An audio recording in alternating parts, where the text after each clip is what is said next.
You got your white balance? Yeah. Okay. I got it. That's really my job, is the white balance. This other stuff you do is all for free. I'm ready when you are. Okay. Well, Don Roos, right? That's right. Roos. That's right. Not Roos, but Roos. Well, it is Roos, actually. Oh, I'd take all right. either. Yeah, Oh. I'm delighted you got that far. So, but it is Roos, like Roos, rooster okay. without the T-E-R. Oh, right, because I like to get the name right. That's the least I can do is to get the name right. Making your directorial debut after writing a number of screenplays. And as the director and the writer of this, the title, The Opposite of Sex, what did you have in mind? I think the opposite of sex is a loneliness or a disconnection or a lack of attachment. The main character, played by Christina Ricci, says at the end of the movie that sex means all of these things like relationships and entanglements and connections and all traps is what she says, and she wants the opposite of all that. She wants to be totally free, which really means totally alone. You have put together a wonderful cast. You've mentioned Christina Ricci, and then you have Lisa Kudrow. And I will tell you honestly, Don, I at first did not recognize her. I thought, she looks familiar. Who is that? And then suddenly, you know, I remember, oh yes, Lisa Kudrow is in there. It's very different from her role on Friends, which is a very kind of glamorous and sexy and kind of a 20-something yuppie. In this picture, she plays a teacher in her mid-30s, and she's kind of a spinster, and she's kind of repressed and angry, and it's very, very different. She does a wonderful job. And she was very courageous about hair and makeup and wardrobe. I said, well, you know, maybe we can do something fun with your hair. She said, no, no, no. She would have it in braids and tight and off her face, and this is what she would wear, clothes that are very simple and functional. So she was very courageous in playing the part just exactly as it was written. So she obviously was on hiatus from Friends. That's right. They all seem to do movies in the summer. They're free from about May to the beginning of August, and our movie fit in perfectly with her hiatus, and she decided to do it. So she wasn't trying to be, you know, blonde for the show and come over and get dyed for the film. No, but we had to use a special kind of vegetable dye on her hair, so to make it brown. And in Palm Springs, it was so hot that we would be able to film for about 10 seconds, and then the dye would start running down her face. So we had to make a few concessions. Okay. You have also Lyle Lovett. Now, how did that casting come about? That was an idea of his agent, Chris Andrews at ICM, showed Lyle the script, and Lyle liked it enough to meet with me, and we were thrilled to have him. He was coming down to, I think he thought he was going to be auditioning for me, and I believed I was auditioning for him. So we met, we had a very pleasant meeting, and I was thrilled that he agreed to be in the part. Christina Ricci, of course, is a very experienced actress to be as young as she is. But this appears to be her first more mature role, isn't it? She's very mature in this picture. I don't think it would be her first. It might be the first that's released, but I saw her when she was finishing up a picture called Buffalo 66, and she was blonde, you know, kind of bottle blonde, and a very sexy girl for that movie. And she came in to meet me on this picture, and she was perfect for the part. But originally, I had thought she would be too young. I had in my head the Wednesday Addams of the Addams Family, and that cute little girl she played in Mermaids, but she has grown up a lot. Hasn't she? Yes. She really is a wonderful wonderful actress. Storm. The That Ice hasn't been Storm. out yet, but she's wonderful in The Ice Storm, and it's a very dark part. But usually she plays kind of darker characters. Wednesday Addams, even though she's very, very funny, is a very dark character. And Christina has a great ability to access that part of her. Yes. She's a very happy girl, but she can go there. She can get sad on camera. Then the two men who play the male roles, were they people you knew or you knew their work? Martin Donovan has been in a lot of Hal Hartley movies, who's an independent filmmaker. And I had just seen him in a picture called Portrait of a Lady with Nicole Kidman. He played her cousin. And then a picture he did in England called Hollow Reed, where he played a gay man. And we all went to see that movie. And then the next day offered the part to Martin. He was really just what we were looking for. terrific actor. And the actor who plays Matt? Ivan Sergey is he was doing a television series in Canada, John Woo television series.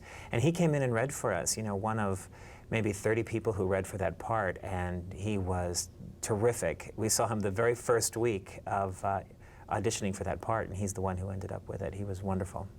Well, what a wonderful cast. I was mean, lucky. And your directorial debut, I would say, is very successful. Thank you. Thank you. So I'm sure we'll be seeing more films directed by Don Roos. I hope so. Thank you. Thank you. Okay, that's good. Okay. Always in Dallas? You've always worked in Dallas? Yes. Fort Worth? Yeah. And now you can just talk about anything because okay. he's just yeah, getting getting reactions. and you're just nodding and Yeah. looking. Okay. So are you currently on a project? Or? No, I have no ideas. I mean, like, I'm out of ideas. I have to wait and see this summer. I'll think of another script, because I could do something that the studios have offered me, but it would be somebody else's script, and I'm not sure I want to do that.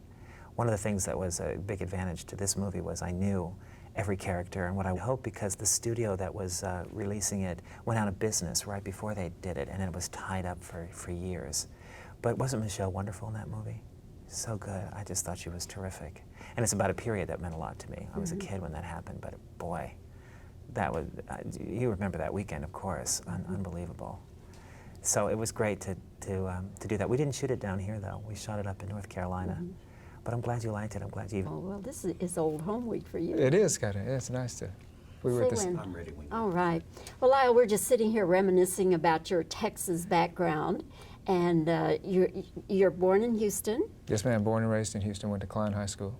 And then to A&M. Yes, ma'am. An Aggie. Well, that's right. Proud to say. Good. Proud to say. Nothing wrong with the Aggies in my book. Thank you very much. And what were you studying at A&M? Well, I was a journalism major. My emphasis was print journalism, but we were required to take television classes as well, which I really enjoyed. I was glad to get to do that. Be on, behind the camera being behind the camera was fun. And were you doing music at the same time? I was. I started playing in clubs when I was 18, and it was really my part-time job as I went to school. It helped me.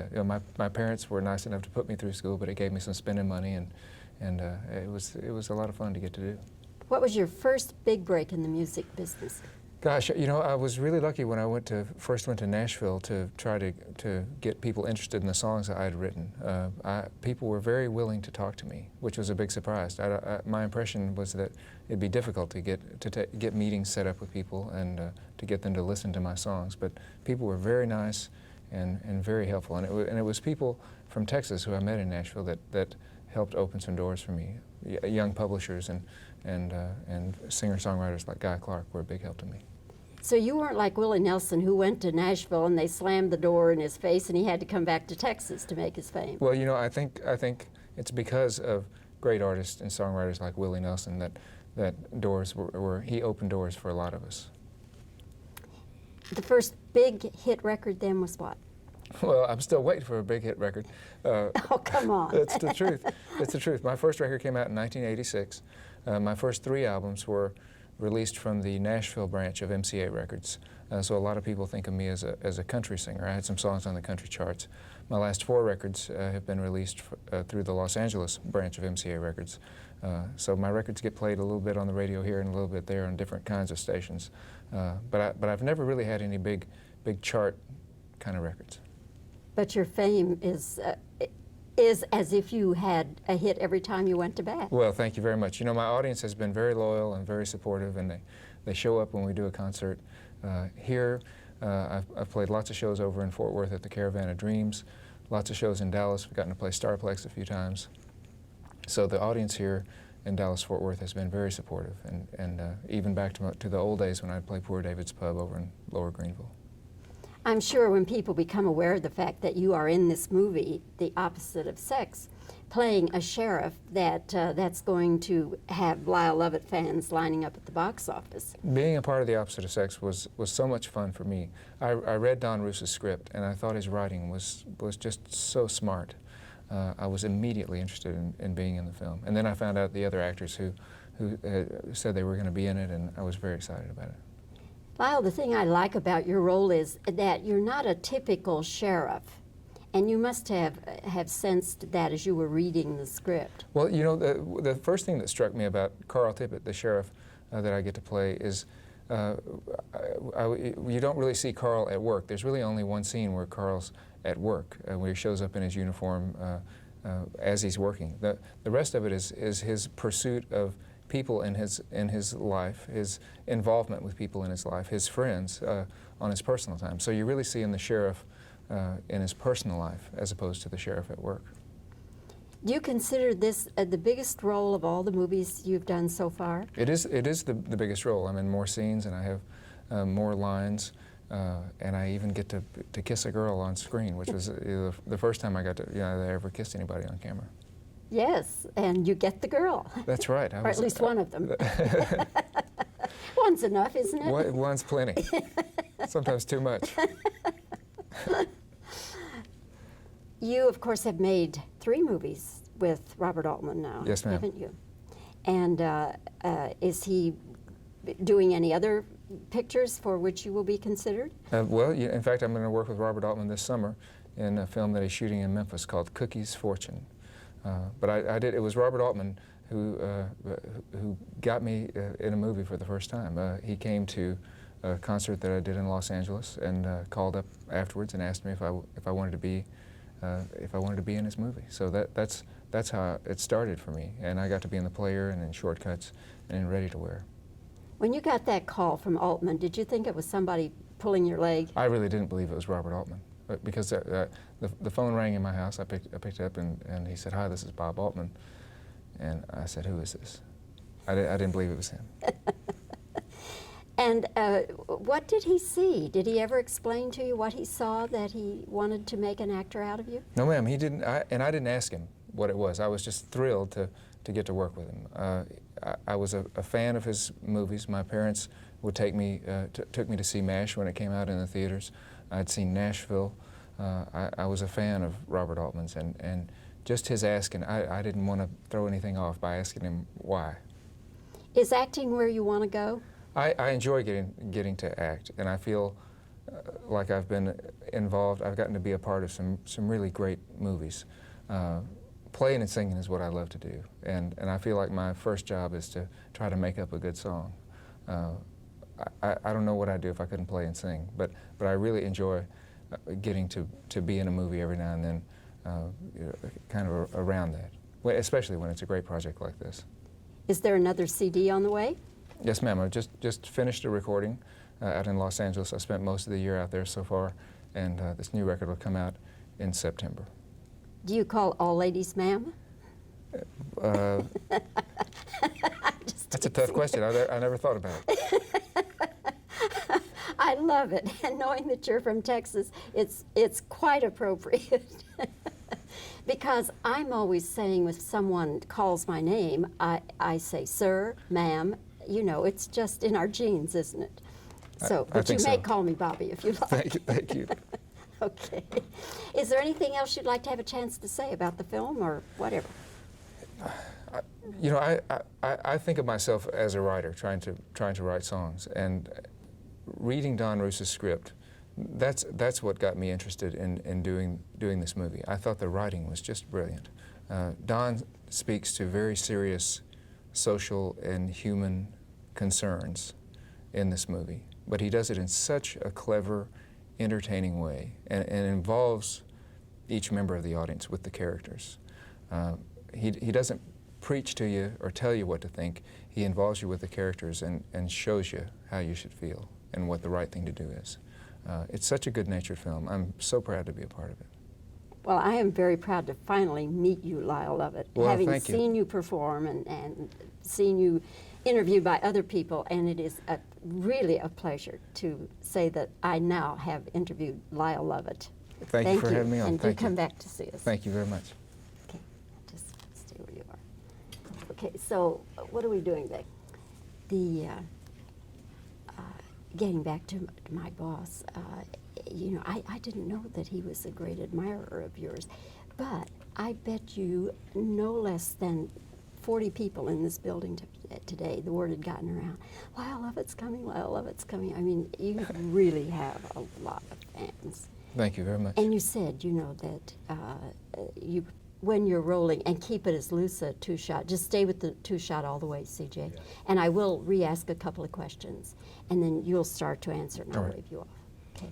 Now, you're not seeing his lips, are you? No. Okay.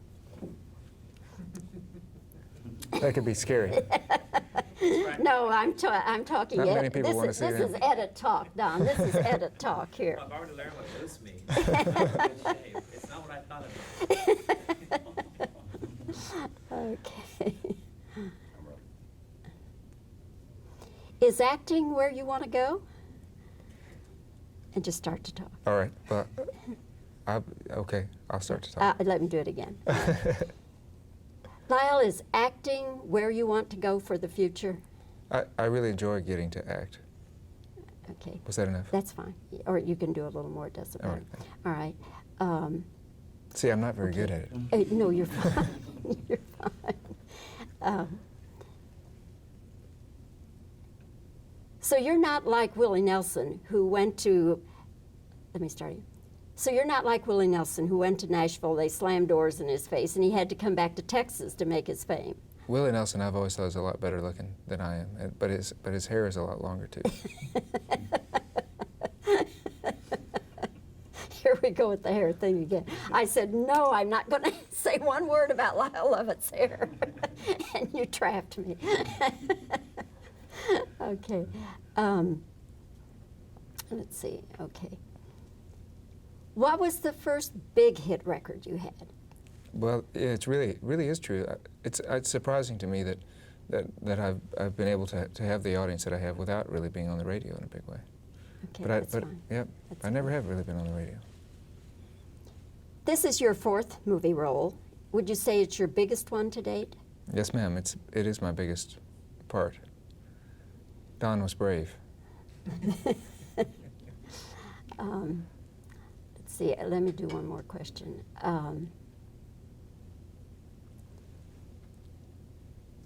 You have done 3 pictures with Robert Altman. How did the first one come about? It was Altman came to one of the shows that we did back in 1990. When Robert Altman called you on the telephone, did you think someone was pulling a prank? I thought one of my friends was playing a joke on me. I really did.